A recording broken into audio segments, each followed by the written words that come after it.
El día de hoy iniciamos con la segunda parte de las doctrinas de la gracia. Hoy vamos a comenzar a exponerlas una a una y vamos a ir explicando lo que cada doctrina representa y cómo bíblicamente se sustenta también. Eh, el objetivo de exponer las doctrinas de la gracia no es atacar o señalar a aquellos que han abrazado el arminianismo, sino por el contrario, mostrar todo lo concerniente a la salvación del hombre desde una perspectiva bíblica. Nosotros no queremos juzgar ni decir que las personas que quizás han abrazado el arminianismo están mal, están equivocadas y por lo tanto no son parte del reino de Dios, ¿no? Esa no es nuestra intención. De hecho, muchas personas que creen en las mismas doctrinas o los mismos puntos que el arminianismo planteó, no tienen idea que el arminianismo existe, y lo digo por experiencia propia. O sea, yo viendo las doctrinas arminianas, puedo ver que las compartía sin saber de que eran unas doctrinas que habían sido refutadas hace más de 400 años. Entonces, sé que hay muchos creyentes, fieles creyentes, verdaderos hijos de Dios, que quizás comparten algunas cosas también de las doctrinas arminianas o de estos puntos que ellos propusieron, pero lo hacen o lo hacían por ignorar la palabra de Dios. Y nosotros sabemos, para nadie es un secreto, que estos puntos, desde hace 400 años que se llevó a cabo el Sínodo de Dort, donde se refutaron los puntos del arminianismo y resultaron las doctrinas de la gracia, sabemos que ha sido una lucha y un conflicto que hasta ahora se ha mantenido. Entonces la pregunta es, ¿por qué los puntos del arminianismo han chocado tanto con las respuestas del Sínodo de Dort? ¿Por qué hoy en día se continúa con esa discusión? Si nosotros sabemos que si profundizamos en la palabra y podemos ver con facilidad que la salvación es del Señor, ¿qué hace que hoy en día haya tanta discusión con respecto a la doctrina de la salvación, a la doctrina de la gracia? Y la respuesta podría resumirse en lo siguiente: estudiar la salvación del hombre basados en la Escritura causa un fuerte conflicto entre lo que Dios ha establecido y mi obstinado orgullo. Porque cuanto más conozco a Dios y su obra salvífica en el hombre, más me convenzo por el Espíritu Santo de que yo no tengo parte en dicha salvación. Básicamente, mis hermanos, el conflicto que quizás algunos de ustedes o los conflictos que yo también experimenté en algún momento de mi vida cristiana con respecto a estas posturas de la gracia, de la salvación del hombre, ha sido porque abrazar por completo las doctrinas de la gracia como están en la Biblia y creerlas tal cual como están escritas allí, me hacen a mí y a mi legalismo y a mi orgullo y a mi egocentrismo a un lado, ponen todo esto a un lado. Nosotros sabemos que en nuestro corazón, a pesar de ser redimidos, hay un pecado remanente que hace que el orgullo, que el egoísmo, que ese tipo de actitudes que no agradan al Señor quieran sobresalir. Y nosotros debemos de, con la ayuda del Espíritu Santo, dominar o doblegar esas malas intenciones que salen de nuestro corazón.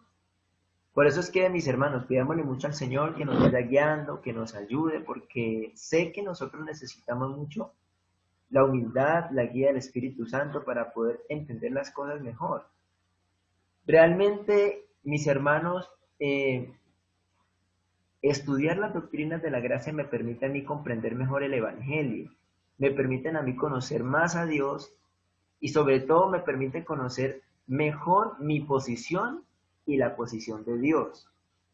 Me permite entender que toda mi vida está en las manos del Creador y que Él es fiel, que Él es justo, que Él es santo, que Él es bueno, que Él es bondadoso, que Él es eterno. Entonces, mis hermanos, la intención es que mientras vamos avanzando en cada una de estas doctrinas, vayamos apuntando cosas que nos llamen la atención, dudas o preguntas que vayan surgiendo. También les recomiendo que apunten todos los versículos que vamos a ir citando que sustentan esas, digamos, esas conclusiones que se llevaron a cabo en el Sínodo de Dort. Porque muchas de las cosas que vamos a estar planteando nos van a poner a pensar, nos van a poner a reflexionar y nos va a confrontar, nos van a confrontar, así que Dios nos ayude, como dijo Martín Lutero, y que sea Él, por medio de su Santo Espíritu, perfeccionando su obra en nosotros. Si hay preguntas, mis hermanos, si hay dudas, pueden utilizar el chat, pueden compartirlo por el, por aquí por el chat de Zoom, o pueden también pues, encender sus micrófonos y hacer la pregunta o la duda que tengan al respecto. Bueno, la clase pasada nos quedamos en este acrónimo de TULIP, que lo que hacía este acróstico, que lo hicieron fue en inglés, la palabra tulipán, era recordar más fácil las doctrinas de la gracia de una manera muy resumida. Teníamos total depravity como depravación total, unconditional election como elección incondicional, limited atonement como expiación limitada, irresistible grace, que es gracia irresistible, y perseverance of the saints, que es la perseverancia de los santos.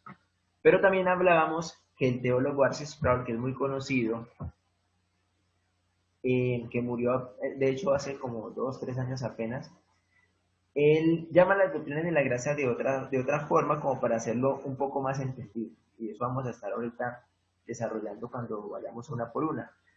La corrupción radical, la elección soberana, la redención definitiva, la gracia eficaz y la conservación de los santos. Eso básicamente es el resumen de esos 5 puntos que en el Sínodo de Dort se establecieron en contra de los puntos que los seguidores de Jacobo Arminio plantearon con respecto a la salvación del hombre. Bien, entonces vamos a dar inicio con la primera, que es la corrupción radical o la depravación total. Y para poder iniciar con esta doctrina, tenemos que hacernos esta pregunta. ¿Nosotros estamos enfermos o estamos muertos? Espiritualmente hablando, ¿no? Espiritualmente, el ser humano sin Cristo tenemos que aclarar, ¿no? Sin Cristo y con Cristo. Pero espiritualmente, el hombre está muerto. Muy bien, Ana Ordóñez nos comparte por el chat, dice, estamos muertos. Y realmente eso es algo que la Biblia nos muestra y nos asegura. Pero entonces es importante que veamos y entendamos que había 2 posturas con respecto a esta doctrina de la corrupción radical. Había una postura arminiana y una postura reformada. La postura arminiana creía o se basaba en el libre albedrío o la capacidad humana, y este punto enseñaba que el hombre, aunque afectado por la caída de Adán, tenía la capacidad espiritual de escoger el bien espiritual y era capaz de ejercitar la fe en Dios a fin de recibir el Evangelio y de este modo obtener por sí mismo la salvación.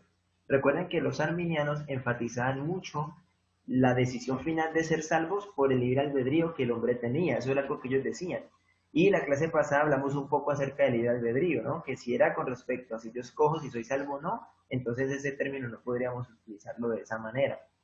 Si lo usamos nosotros, pero cuando son decisiones que se van tomando en el día a día, que digamos van a traer consecuencias en nuestra vida cotidiana. Pero con respecto a la salvación, el hombre no tiene ese libre albedrío, porque de hecho la postura reformada o la respuesta que se le dio a este punto es que el hombre es totalmente incapaz de salvarse a sí mismo, porque está totalmente caído, a causa de la caída en el huerto del Edén, y si es incapaz de salvarse a sí mismo, entonces debe salvarle Dios.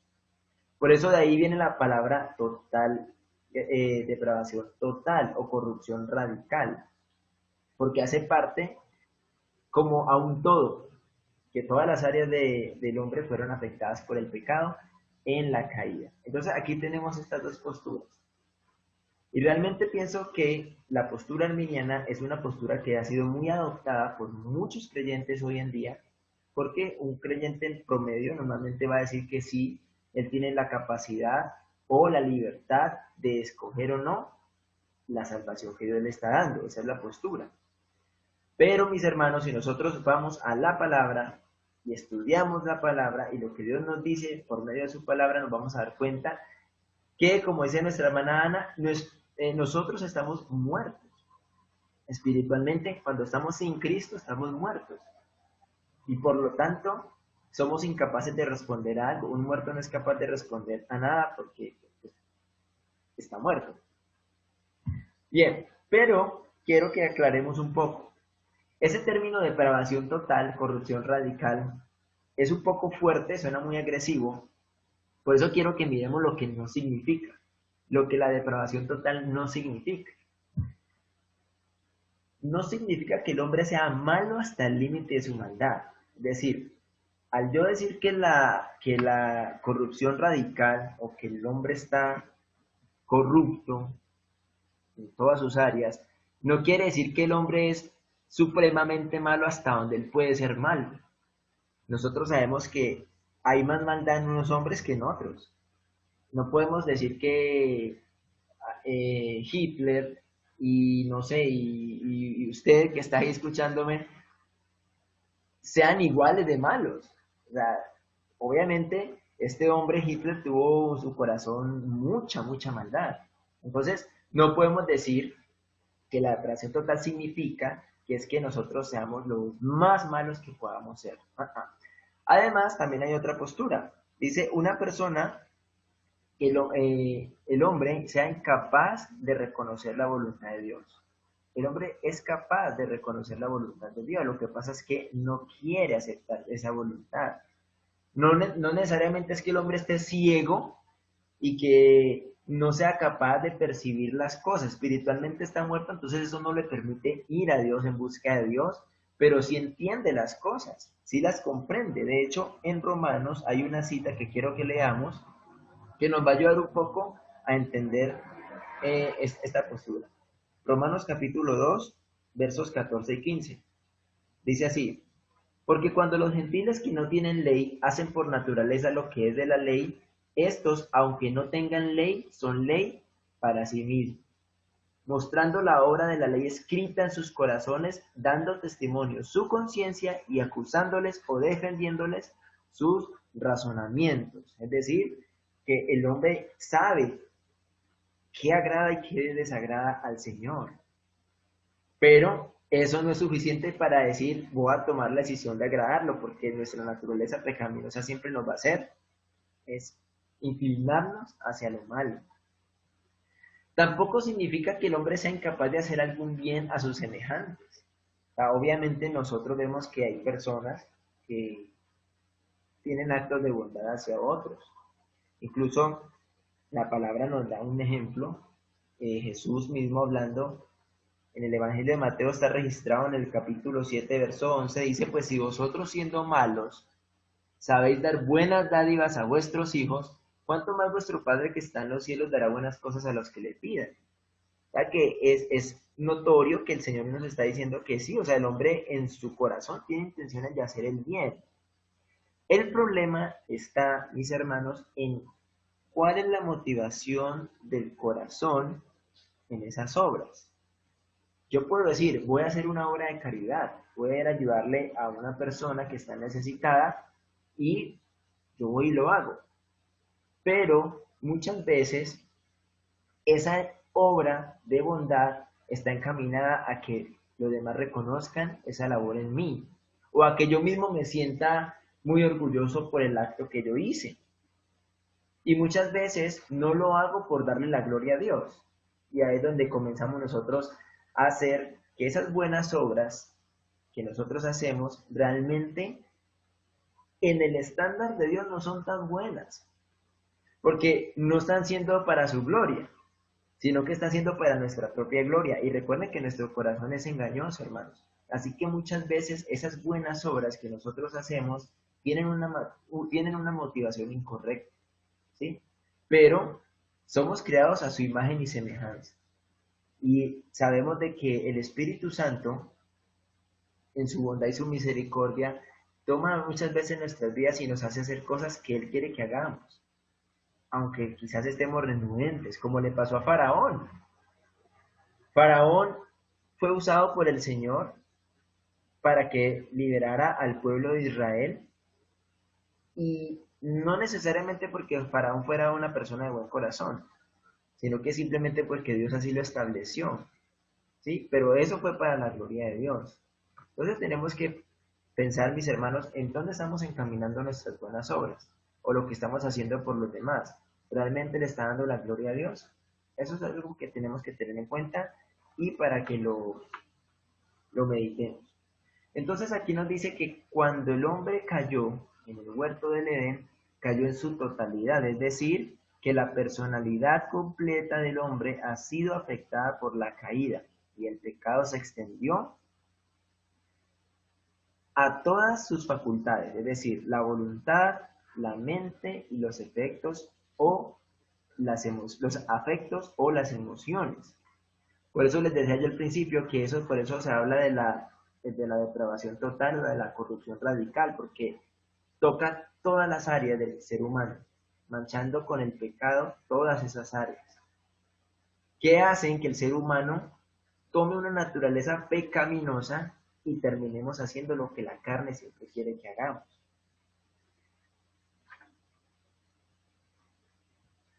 Entonces, concluimos que el hombre está espiritualmente muerto, haciéndolo incapaz de buscar a Dios. Esa es la conclusión la que llegamos en esta diapositiva. Y allí hay un dibujito que está representando la resurrección de Lázaro. Recuerden que el único que pudo hacer que Lázaro se levantara fue el mismo Jesús. Lázaro estaba muerto. Pero cuando escuchó la voz de Jesús fue porque el mismo Dios le devolvió la vida. Si Jesús antes de llamarlo no le hubiera dado la vida, pues el muerto no hubiera escuchado.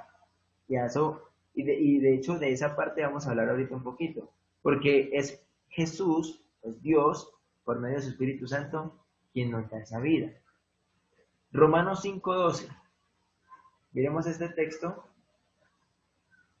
que nos lleva a nosotros a pensar de que lo que la palabra nos está diciendo con respecto a nuestra posición frente a Dios es el pecado que mora en nosotros, realmente sí nos hace muertos espiritualmente. Dice el versículo 12, por tanto como el pecado entró en el mundo por un hombre, es decir, por Adán, y por el pecado la muerte, así la muerte pasó a todos los hombres por cuanto todos pecaron.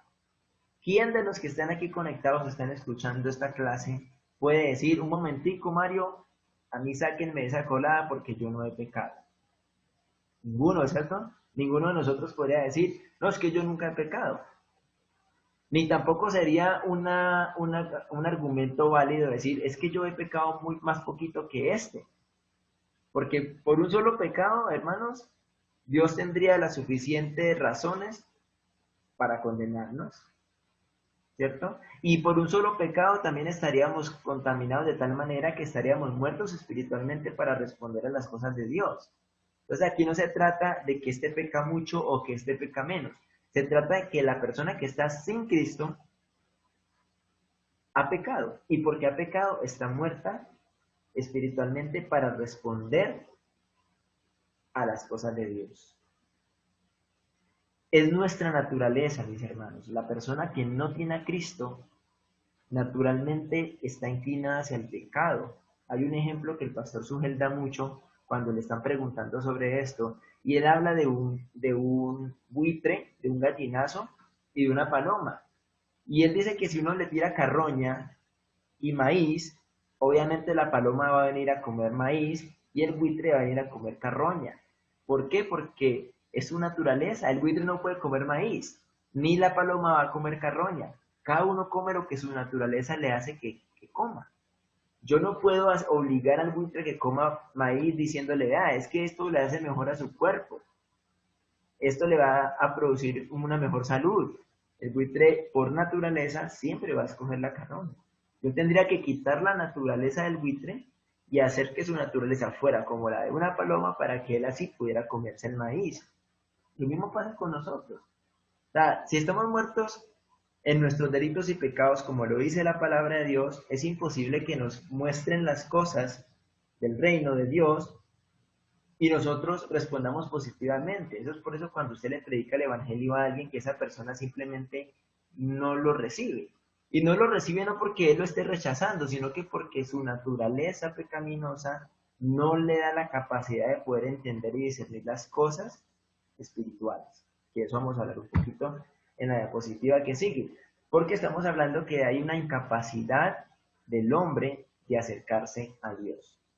Es imposible que el hombre sin Cristo pueda acercarse a Dios, y lo vamos a ver por varias razones. Primero, porque carece de entendimiento espiritual. Si quiere, vayan apuntando estos versículos, después con más calma los van estudiando. Digo, de todas formas los vamos a ir leyendo acá. Yo los voy a ir leyendo, no los busque usted, sino que apúntelos y luego meditamos en ellos. Primera los Corintios 2:14 dice: pero el hombre natural no percibe las cosas que son del Espíritu de Dios, porque para él son locura, y no las puede entender porque se han de discernir espiritualmente. Para yo poder entender las cosas de Dios, tengo que discernirlas con el Espíritu de Dios. Y si yo no tengo el Espíritu de Dios, es imposible. Y además va a parecer una locura. La gente que no tiene a Cristo en el corazón ve el Evangelio como una estupidez, ve el Evangelio como algo absurdo, algo en lo que no vale la pena creer. Pero los que tenemos al Espíritu podemos entender las cosas porque lo discernimos espiritualmente. Las cosas del Espíritu se disciernen con el Espíritu. Listo. Vamos con otro. Somos esclavos cuando no tenemos a Cristo, somos esclavos de nuestro pecado. Segunda de Timoteo, capítulo 2, versículo 25 y 26. Que con mansedumbre corrija a los que se oponen, por si quizá Dios les conceda que se arrepientan para conocer la verdad y escapen del lazo del diablo en que están cautivos a voluntad de él. Miren que este versículo es muy fuerte, o sea, que está diciendo que la persona que está sin Cristo está bajo la voluntad del enemigo y hace lo que el enemigo lo lleve a hacer. Y le pedimos a Dios que le conceda el arrepentimiento para que pueda conocer la verdad. ¿Quién concede el arrepentimiento? Es Dios. Dios es el que llama al hombre, no el hombre toma la decisión de buscar al Señor. También somos naturalmente pecadores de nacimiento cuando estamos sin Cristo. Salmo 51:5. Salmo 51:5, el salmista da una declaración fuerte, pero que es cierta y en la cual nosotros todos estamos cobijados, por decirlo de esa manera. Él dice: he aquí en maldad he sido formado y en pecado me concibió mi madre. Desde que yo nazco, hermanos, tengo ese chip, por decirlo así, pecaminoso dentro de mi ser. Y finalmente tenemos otro texto que apoya esa incapacidad del hombre para acercarse a Dios o esa muerte espiritual que encontramos en Génesis 6:5.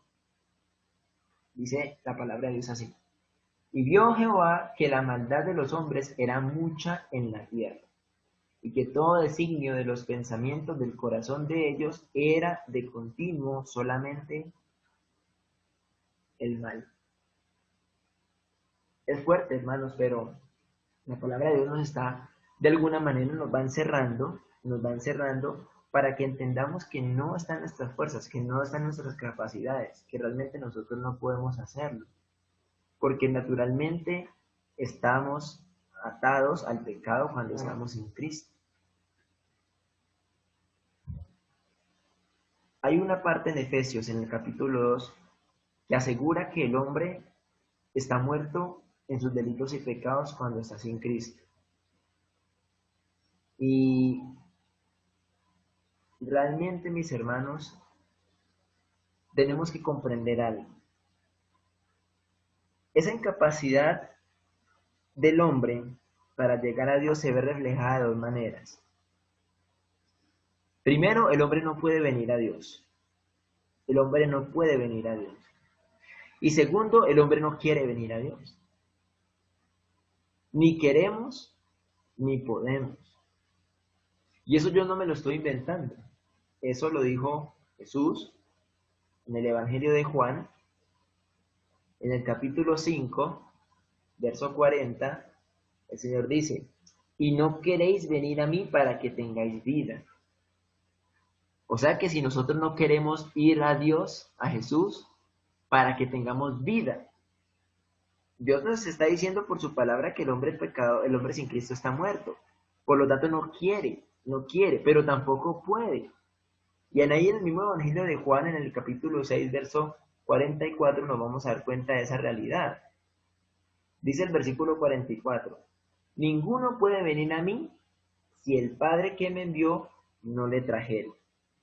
Hay una verdad, nadie puede ir a Dios a menos que el Padre lo trajere. Pero aquí es donde comenzamos a ver la esperanza, aquí es como donde comenzamos a ver la buena noticia. Porque cuando Dios da esta mala noticia por medio de su palabra de que el hombre es pecador, está alejado de Dios y es incapaz de acercarse a Dios, siempre aparecen los peros de Dios o el a menos que. Y esos peros de Dios son los que contrastan esta verdad con la verdad de su evangelio y con lo que viene más adelante. Miren lo que dice Efesios. Vamos a leer ese pasaje. Efesios 2:1. Y Él os dio vida a vosotros cuando estabais muertos en vuestros delitos y pecados, en los cuales anduvisteis en otro tiempo, siguiendo la corriente de este mundo, conforme al príncipe de la potestad del aire, el espíritu que ahora opera en los hijos de desobediencia, o sea, Satanás, entre los cuales también todos nosotros vivimos en otro tiempo en los deseos de nuestra carne, haciendo la voluntad de la carne y de los pensamientos, y éramos por naturaleza hijos de ira lo mismo que los demás, completamente arruinados espiritualmente, hermanos. Pero Dios, versículo 4, pero Dios, que es rico en misericordia por su gran amor con que nos amó, aun estando nosotros muertos en pecado, nos dio vida juntamente con Cristo, y entre paréntesis, por gracia sois salvos. Hermanos, aquí es donde la buena noticia aparece, porque es donde el Espíritu Santo de Dios nos da vida, y eso es lo que conocemos en la salvación. Es la primera etapa de la salvación, que la conocemos como la regeneración o el nuevo nacimiento. No sé si recuerdan esta escena cuando Jesús está hablando con Nicodemo. Y Jesús le dice a Nicodemo, de cierto te digo que el que no naciere de nuevo no puede ver el reino de Dios. Y Nicodemo, que era una persona, un fariseo reconocido, estudioso, le responde de esta manera: ¿cómo puede un hombre nacer siendo viejo? ¿Puede acaso entrar por segunda vez en el vientre de su madre y nacer? Realmente Nicodemo no estaba entendiendo lo que la regeneración que produce el Espíritu Santo era. Pero Jesús le responde: de cierto te digo que el que no naciere de agua y del Espíritu no puede entrar en el reino de Dios. Es necesario nacer del Espíritu.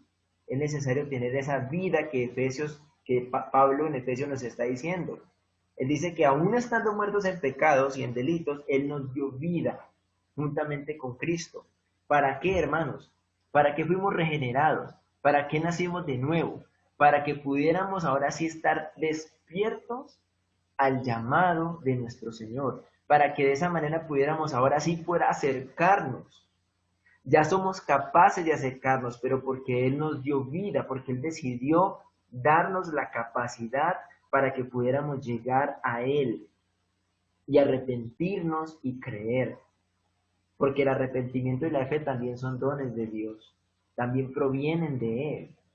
Así que estamos mirando y analizando que desde el principio de la salvación del hombre, el autor principal y el único protagonista es Dios.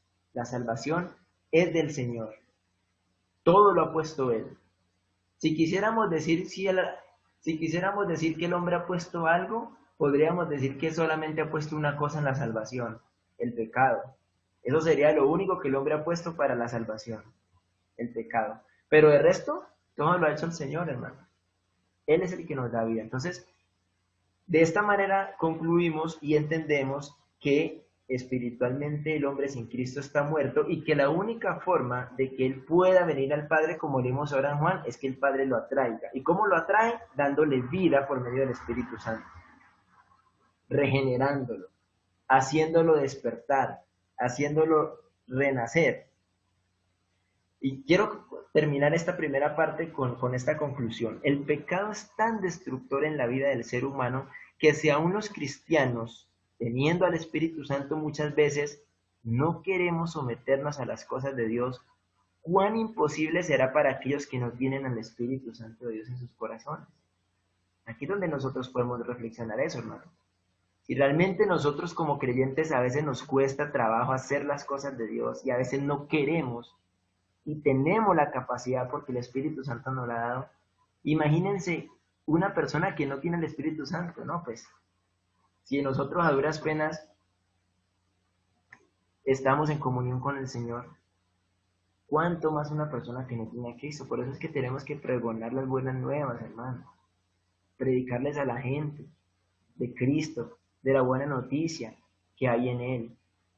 Porque de esa manera nosotros no sabemos, como decía la palabra, a lo mejor Dios tiene misericordia de esa persona y le concede arrepentirse y salir de esa muerte espiritual a una vida nueva, a una vida que nos transforma, a una vida que nos regenera por medio del Espíritu Santo y que nos salva. Nos elige para salvación y eso nos lleva a nuestro segundo punto, que es la elección incondicional.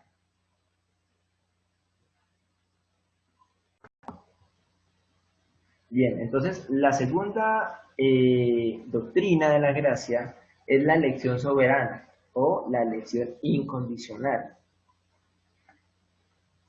Y así como hicimos con la depravación total o la corrupción radical, empezamos con una pregunta. Y la pregunta aquí es, ¿quiénes son salvos? ¿Quiénes se salvan? Y obviamente pues vamos a ir a las dos posturas que tenemos, esa postura arminiana y la postura reformada. La postura arminiana dice que Dios eligió a aquellas personas que Él vio que querrían ser salvadas por medio de su libre albedrío, a pesar de su estado natural caído. Y la postura reformada dice que Dios, antes de la fundación del mundo, según su propósito eterno e inmutable, y el consejo secreto y el beneplácito de su voluntad, que de paso esto está en Efesios 1, los ha escogido en Cristo para gloria eterna, meramente por su libre gracia y amor. Aquí también vemos entonces un contraste, porque los arminianos pensaban o piensan que la salvación obviamente es una obra predestinada por el Señor. Ellos no niegan la predestinación porque eso es algo claro que está en la Biblia. Pero ¿cómo lo ven ellos? Ellos dicen, o ellos creen, que Dios eligió a aquellas personas que Él vio que iban a creer en Él. Es decir, poníamos este ejemplo la clase pasada. Como Dios todo lo sabe, Dios todo lo conoce, la postura arminiana dice que entonces Dios ve el futuro y Dios ve a las personas que van a tomar la decisión de creer en Él. Entonces, como Él ve qué personas van a creer en Él en el futuro, entonces Él dice, entonces por esas es que yo voy a morir y a esas son las que yo elijo. Eso es una postura que realmente va en contra de lo que las Escrituras nos enseñan, porque si razonamos en esa postura nos vamos a dar cuenta que lo que los arminianos están asegurando es que la salvación del hombre al final de cuentas va a depender de la decisión que el hombre tomó. Como que si Dios tiene que esperar a ver si el hombre en el futuro va a creer o no, para él decir si lo va a salvar o no. Mientras que la postura reformada nos dice que Dios, desde antes de la fundación del mundo, ya había decretado a quienes iba a salvar por su libre gracia y amor. Y aquí es donde comienzan los conflictos, no tanto porque estén en la Biblia, porque bíblicamente lo podemos ver claramente. Pero ¿por qué empieza el conflicto? Porque es mi razón Y son mis argumentos los que se van quedando sin piso, los que se van quedando sin fundamento. Cuando usted le quitan el piso del fundamento y lo dejan en el aire, uno siente que está en una posición muy inconforme donde no queremos estar. Entonces, si algunos de ustedes han estado nadando en un río, en una piscina donde no tocan el fondo. Usted cuando no toca fondo en un río, en una piscina, usted se siente desubicado, se siente débil, se siente ansioso, se siente incluso en una posición, digámoslo, frágil, que no tiene usted como ese piso en que aferrarse. Pero hermanos, como les decía al principio, el Espíritu Santo está en nosotros los que hemos creído en Cristo. Y es Él el que nos puede revelar esto a través de su palabra. Pero obviamente tenemos que entonces leer la palabra, tenemos que estudiar la palabra para poder entender esto.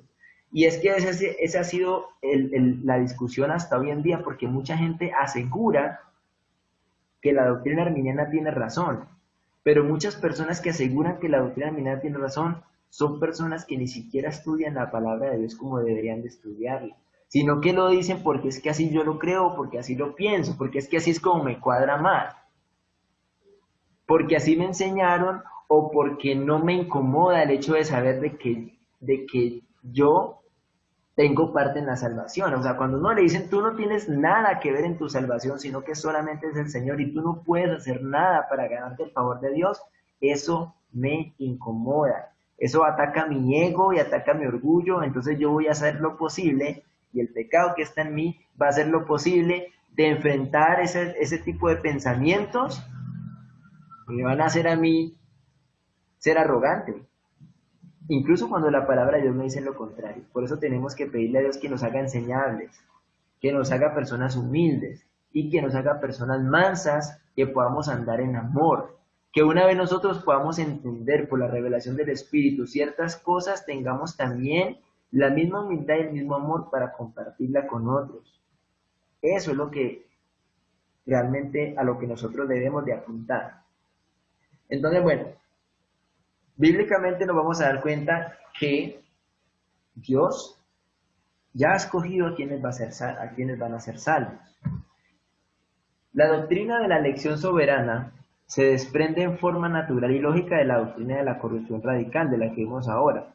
Es decir, si el hombre está de hecho muerto, cautivo en el pecado, ciego, sordo, sin entendimiento espiritual e inclinado naturalmente al pecado, entonces el remedio para solucionar toda esta condición debe encontrarse fuera del hombre mismo, esto es, en Dios. Obviamente una va ligada a la otra, porque si el hombre es incapaz de hacerlo, entonces hay uno que tiene que ser capaz y el único va a ser Dios. Y como Dios es el que salva, entonces Dios va a elegir a quien salva. No está en las manos del hombre, no está en la decisión humana, sino que está en la decisión de Dios. Pero entonces esto nos tira a otra pregunta interesante, que es, ¿sobre qué base Dios elige salvar a ciertas personas? Ya está, o sea, todos estamos de acuerdo que Dios, bueno, espero que estemos de acuerdo en que Dios de una manera soberana ha elegido salvar a unas personas. La pregunta que surge ahora es, ¿cuáles son los argumentos o cuáles son las bases o cuáles son las referencias que Dios está utilizando para salvar a esas personas que va a salvar? Eso es lo que nosotros nos tiene que hacer pensar ahora y es lo que nos tiene que llevar a mirar cómo la palabra claramente nos va indicando que Dios es un Dios soberano que nos lo muestra siempre, no solamente en nuestra salvación, sino en todos los aspectos de nuestra vida. Es soberano sobre todo el universo. El mundo en este año no se esperaba que un virus fuera a detener literalmente todo el planeta. Y Dios en su soberanía está demostrando que Él lo puede hacer cuando Él quiera y hasta cuando Él quiera también, porque Dios es soberano.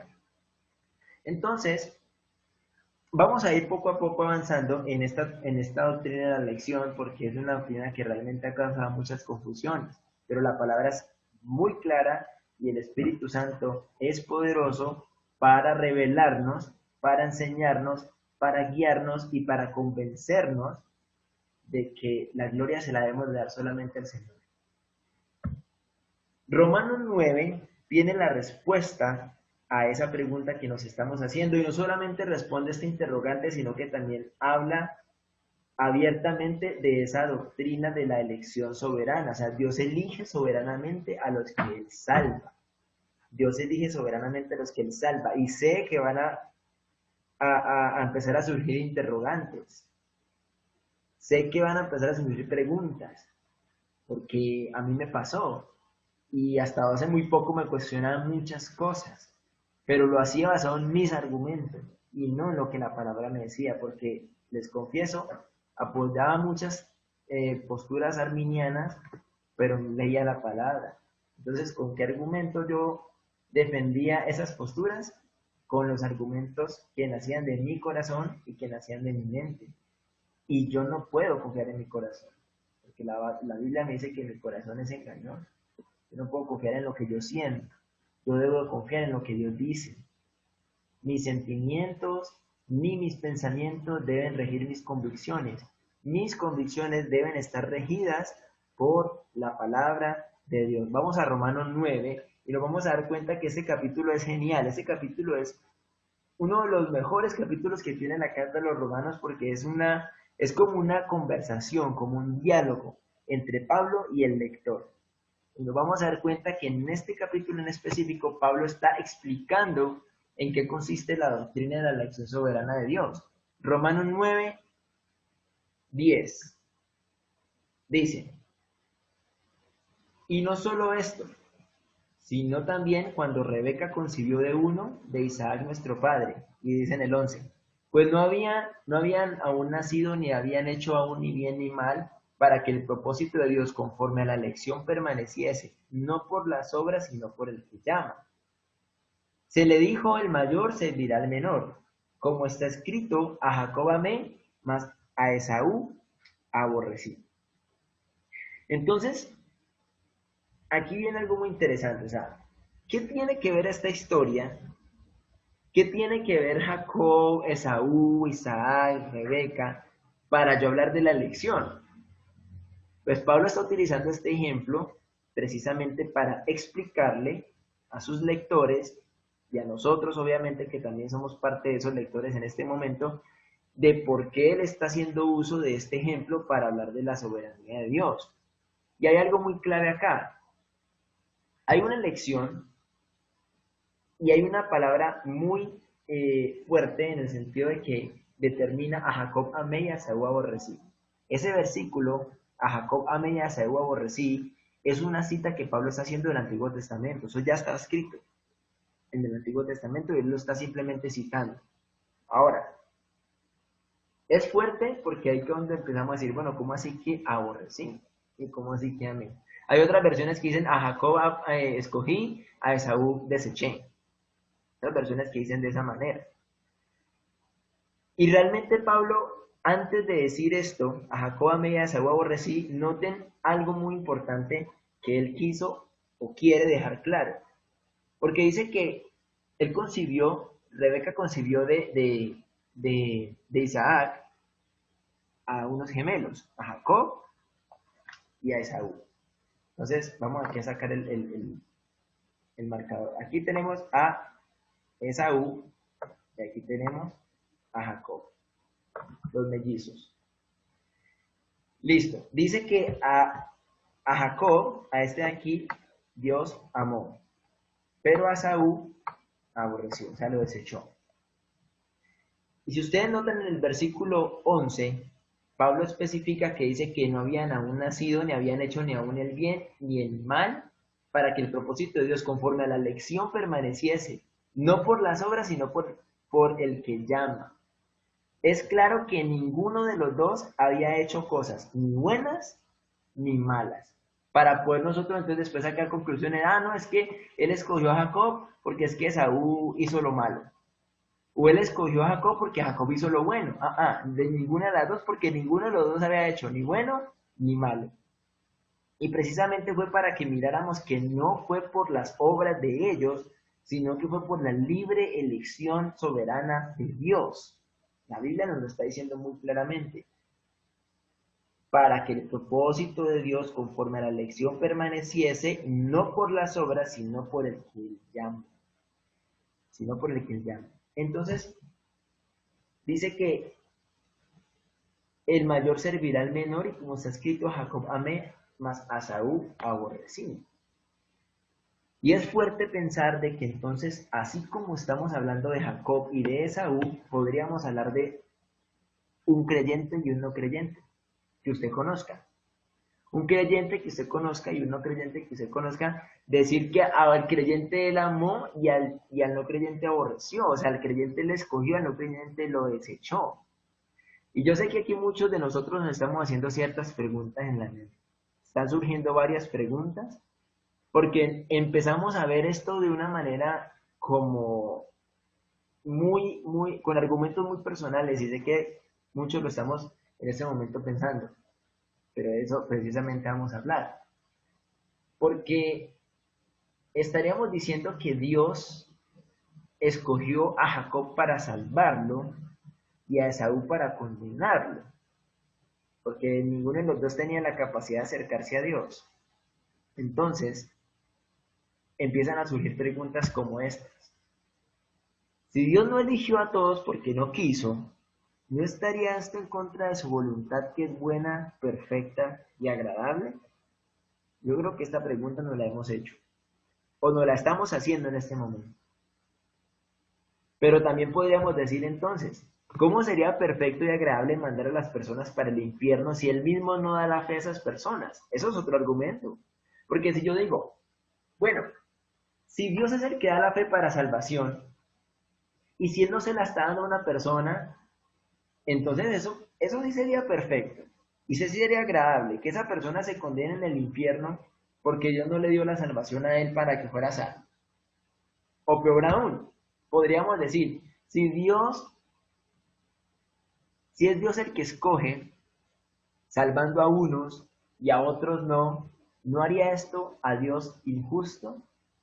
Yo creo que esa era la palabra que todos nosotros en algún momento pensamos cuando estábamos diciendo que Dios escogió a Jacob y aborreció a Esaú.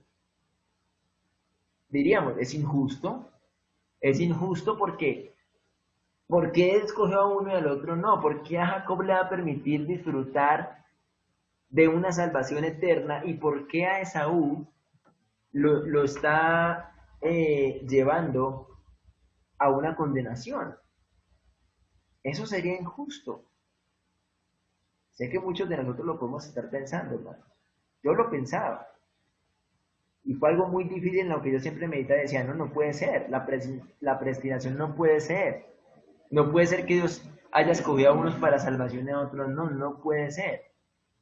Y mis argumentos me llevaban entonces a pensar de que yo sí tenía la capacidad de escoger, de que Dios había muerto por toda la humanidad y que yo era el que escogía. Pero cuando voy al texto bíblico me doy cuenta que no es como yo pienso. Y ahí es donde comienzan los conflictos. Ahí es donde comienza uno a preguntarse, bueno, y entonces, ¿por qué? ¿Por qué pasan estas cosas?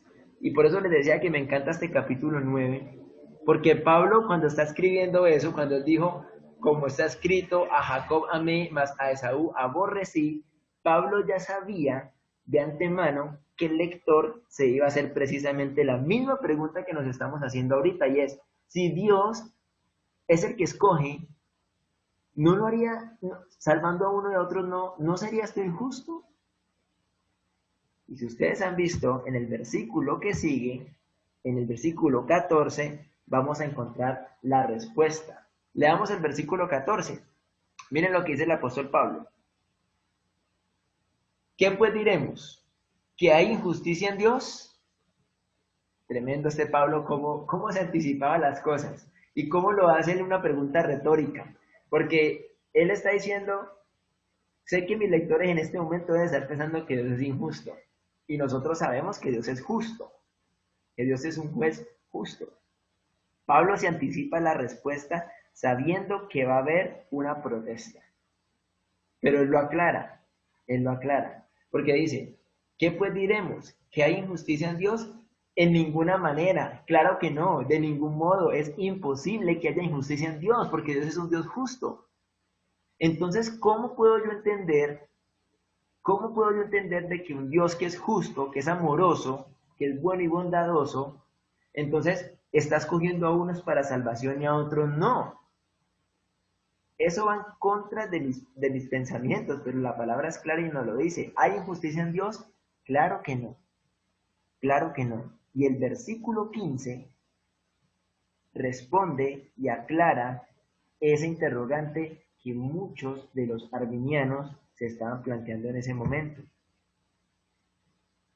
El versículo 15 dice, es un hecho que a Moisés le dice, tendré clemencia de quien yo quiera tenerla y seré compasivo con quien yo quiera serlo.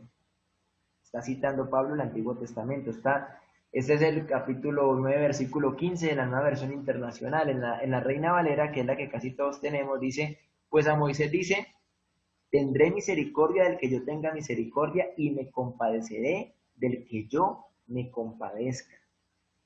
Este versículo, hermanos, es la soberanía de Dios y el poder de Dios en su máximo esplendor. Tendré clemencia de quien yo quiera tenerla y seré compasivo con quien yo quiera hacerlo. Y aquí es donde de quien yo quiera y con quien yo quiera nos molesta, porque inmediatamente incapacita más al hombre a saber de que no es por mis obras, no es por mi decisión, no es por mis actos que yo vaya a ganarme el favor de Dios y que Él se compadezca de mí y quiera tener esa clemencia o esa compasión o esa misericordia conmigo, sino que es porque Él quiere hacerlo y con quien quiera hacerlo. Y ya vimos que no es por las obras. Él no va a decir, no, yo voy a ser más compasivo con Oscar porque Oscar es muy noble. Y yo no voy a ser compasivo con Marta porque Marta no es noble. O viceversa. Ah, voy a ser clemente con Marta porque Marta tiene buenas obras, pero no voy a ser clemente con Oscar porque él no tiene buenas obras. Eso no depende de nosotros, eso depende del Señor. Y aquí es donde yo les decía ahorita, hermanos, que se nos quita el piso y los argumentos donde nosotros creemos que tenemos la capacidad de entender las cosas del Señor. Pero el Señor es soberano. Hay un versículo en abajo que dice, calle delante del Señor toda la tierra, enmudezca. ¿Quién puede decirle a Dios algo? ¿Quién puede decirle, Señor, tú debes hacerlo de esta manera? ¿Acaso nosotros somos capaces o tenemos la capacidad de decirle al Señor, Señor, te equivocaste, debiste haberlo hecho de esta manera? Hermanos, nosotros somos las criaturas, Él es el creador. ¿Cómo le va a decir el barro al alfarero, hágame así? El alfarero tiene potestad sobre el barro, y si él quiere hacer con ese barro una vasija para honra y una para deshonra, lo puede hacer. ¿Quiénes somos nosotros para argumentarle al Dios vivo y poderoso? Nosotros no somos nada ni nadie delante del Señor para decirle que Él está equivocado o que debería hacerlo de otra forma o es como yo pienso porque es mi manera de razonar. Por eso, mis hermanos, es fundamental que nosotros tengamos un estudio de la palabra porque es Dios hablándonos por medio de la Biblia. Todo lo que el hombre necesita escuchar de Dios está en la Biblia. No podemos, como les decía ahorita, no podemos tener nuestras convicciones y nuestras creencias basadas en lo que yo creo, en lo que yo pienso. Yo tengo que creer en lo que está escrito. Yo tengo que someterme a lo que está escrito, aunque yo no lo pueda entender, pero yo confío y por medio de la fe creo de que eso es lo correcto y lo bueno y lo perfecto y lo agradable porque es de Dios y no de mi corazón. Mis hermanos, pidámosle mucho al Señor que nos ayude a poder entender esto, a poder tener un corazón humilde, un corazón contrito y humillado delante del Señor.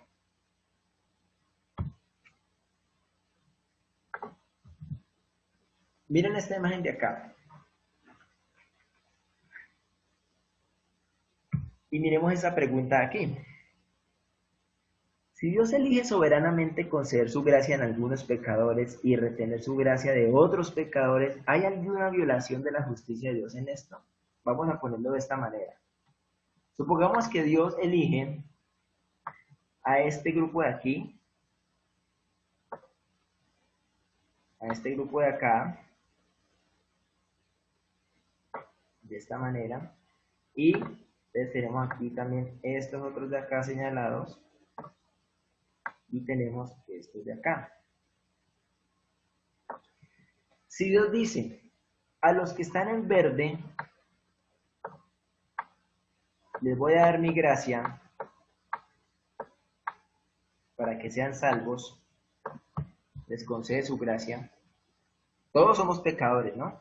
Pero a los que están en verde, a esos pecadores que están en verde, Él les concedió su gracia, ¿cierto? Pero a los que están en rojo, Él va a retener su gracia. Él va a retener su gracia. O sea, no les va a dar la gracia, entonces estos se condenan. Estos se condenan. Entonces la pregunta que está aquí es, ¿hay alguna violación de la justicia de Dios en esto? ¿Hay alguna violación en la justicia de Dios en esto?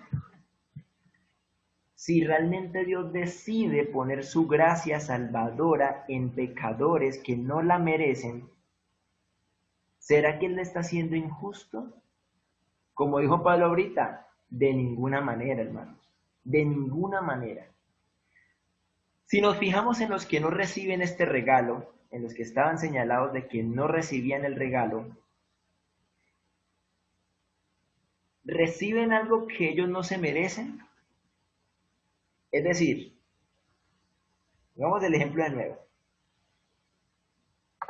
Estas dos personas de acá, o esas tres personas, Dios decidió conceder su gracia para salvación.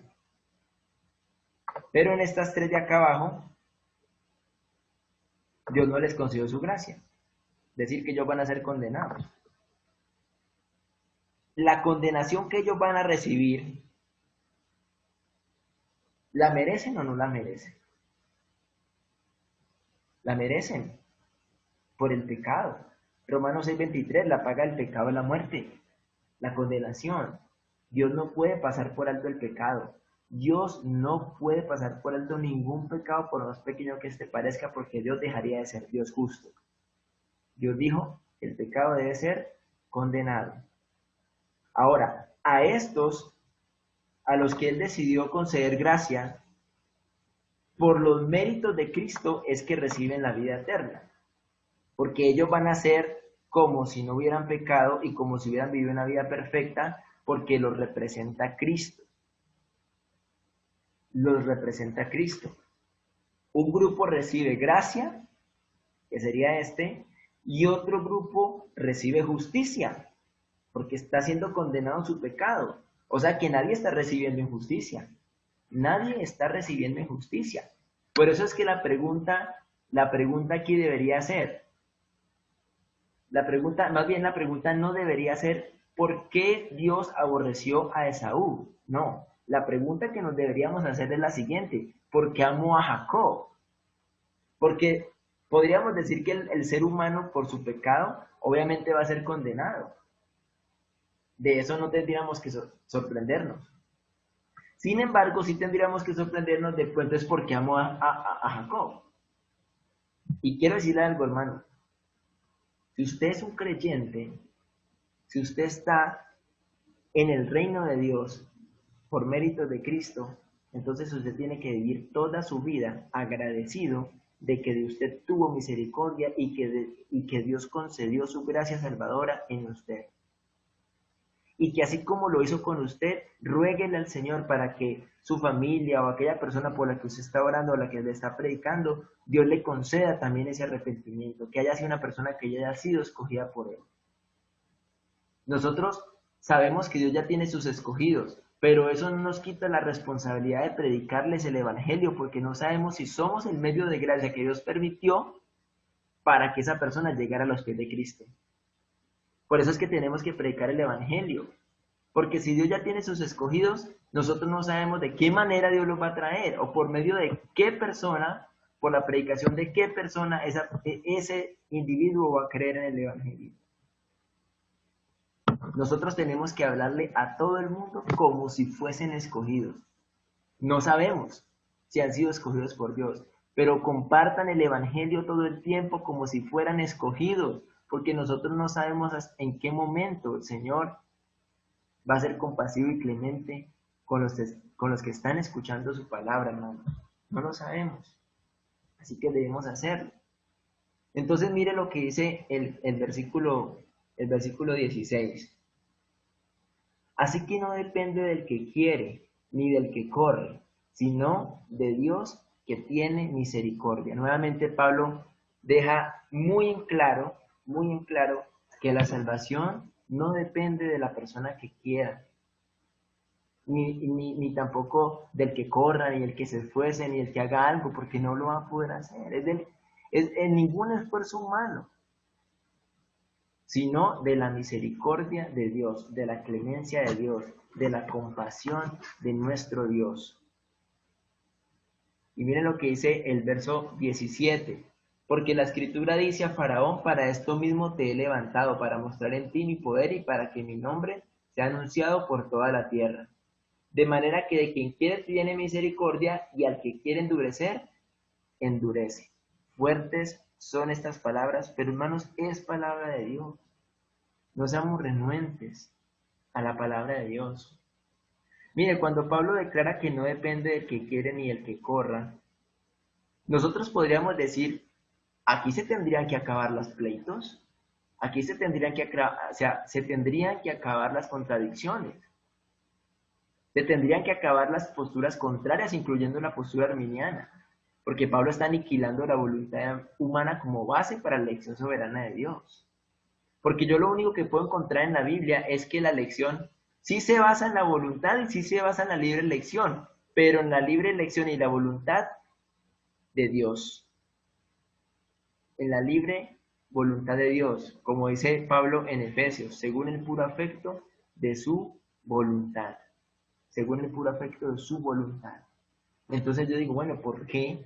Si la palabra es tan clara y nos lo está diciendo, ¿por qué aún seguimos empecinados en defender posturas o creencias que van en contra de la palabra, incluso enseñándolas?